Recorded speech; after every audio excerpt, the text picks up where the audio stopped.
Hello, so bây giờ nào nô là bà bây giờ phụ na đam dương nào cho hỏi cái đam dương nhân tu nhà hi cái loại nô to video hỏi ball khá lâu bây hỏi cái ball hơn đinh hi in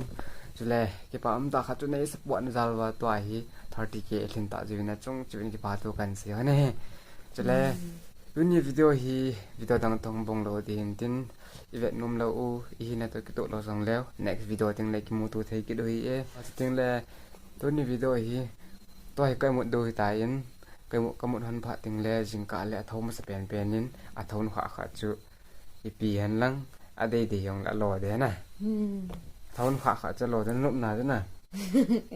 cái thâu mà sanh ăn lệ hiện là mà cái đây thì ai một bèn à chú cái đây thì cái số gen thế cái em bol thế cái ông có thâu cái ya lệ mà thâu mà sanh ăn lệ mà in bậc chỉ bông mà chú cái ông à đây thì ai lò thế nè cái bông à chung cái bọc cần bol hơn tiếng hiền tôi cái một hôm đi tại in xin cả lại thông mà sa chú cô yam thì chú in video hẹn nè ok bye 7 hours later. ok guys cái thông mà sa nè đánh la chú cái lối nuôi đó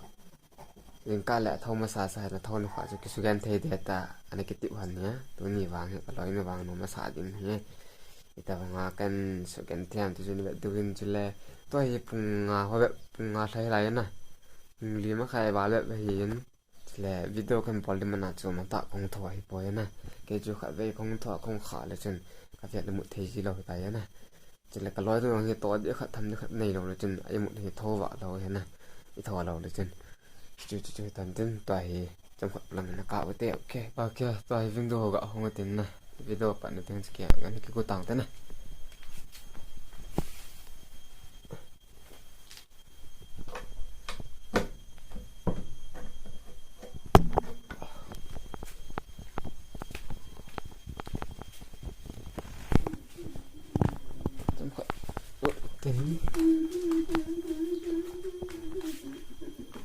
cái pito nào xem nó cái chim hoa này ha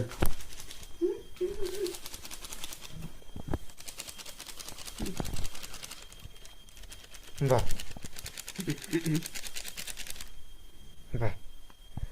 video shooting cái gì ở trên nó xem cần pakai na pom độ mà xem thế này cần na pom độ hồi lên ngày có một sợi thì là cái pi không khá phá nào cho cái pin anh cái chip pi tay buồn cái chuyện này thì viên mà nó lại những buồn phận vặt nó lại những cái nói là thùng cái nó ngoạn nó thùng trình gặp được lại nè mà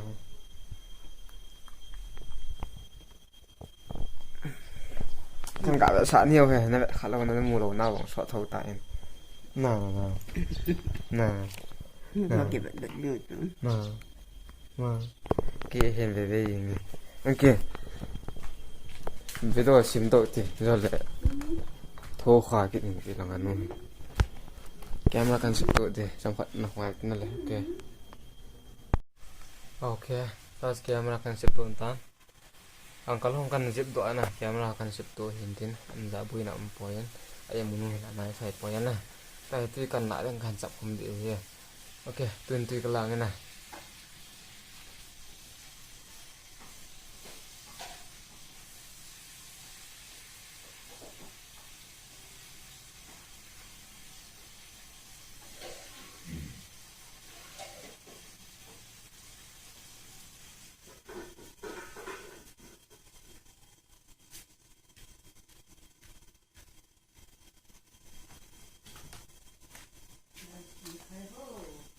ê ha lại không chỉ lệ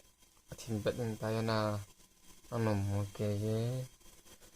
anh mua cái gì flash kan vậy nè camera flash kan vậy nè phải tăng tung lâu để tay để thêm vô chỉ tùy cái muốn nuôi kan chập khăng thôi đi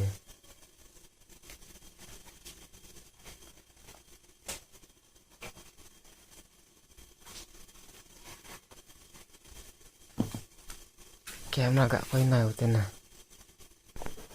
ok camera cần quay này thì rút lại thì phải là dùng thế đó thì cái này không kinh lại mua khẳng lại bên để thì này ok thì thôi đây thôi tăng thôi bật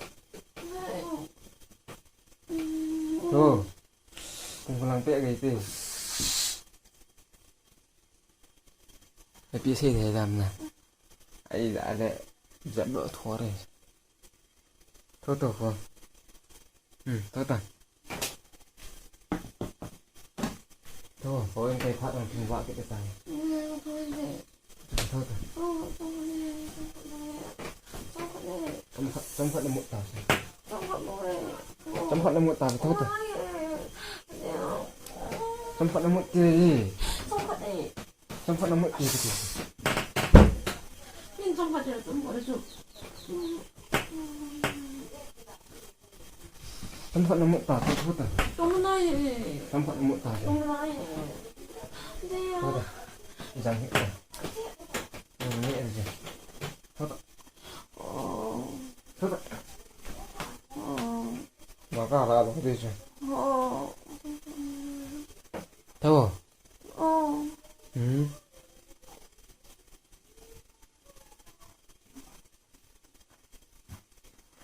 Nằm mày ăn thì thôi rõ rõ hết chị chúng ta nung này tin là mịn hàm hả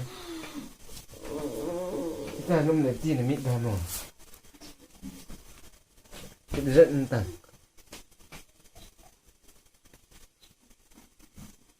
vì mình đi nằm một cái tiền gì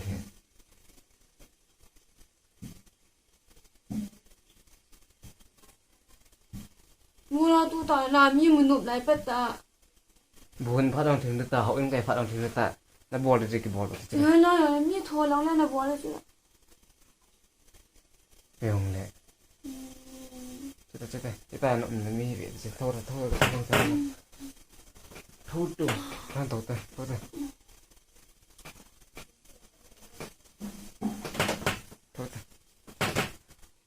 mình là say xịt tại nó kẹt lại này chín mươi một chỗ mình là tì ta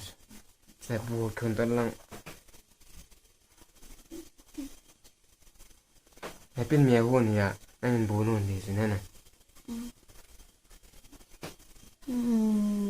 chưa họ này chưa không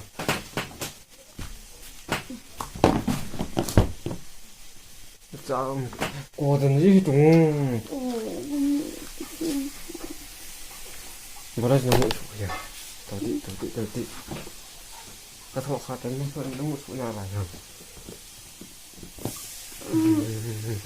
nó một số đấy Này xin lỗi.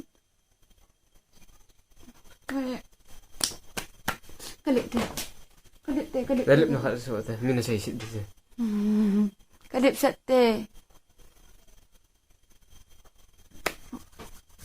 thôi tôi đã từng làm sắp biển mấy thế nè phùng hà mà khai họ phùng gạo rồi thế được phùng gạo thôi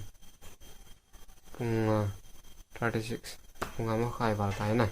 phùng cục thấy tay phùng sẽ ghi đầu những cái dầu lên họ những cái cả vàng rồi bộ vàng khổn mi mình thế thế này ok là đi đây cho nên trái tao tê riêng cả cái gì này riêng cả cái gì hoàn gì nào chưa tại cái em lâu và thon nấm lâu ra căn to khăng he chỗ nào xuyên cầm kịp thì chứ Bye bye.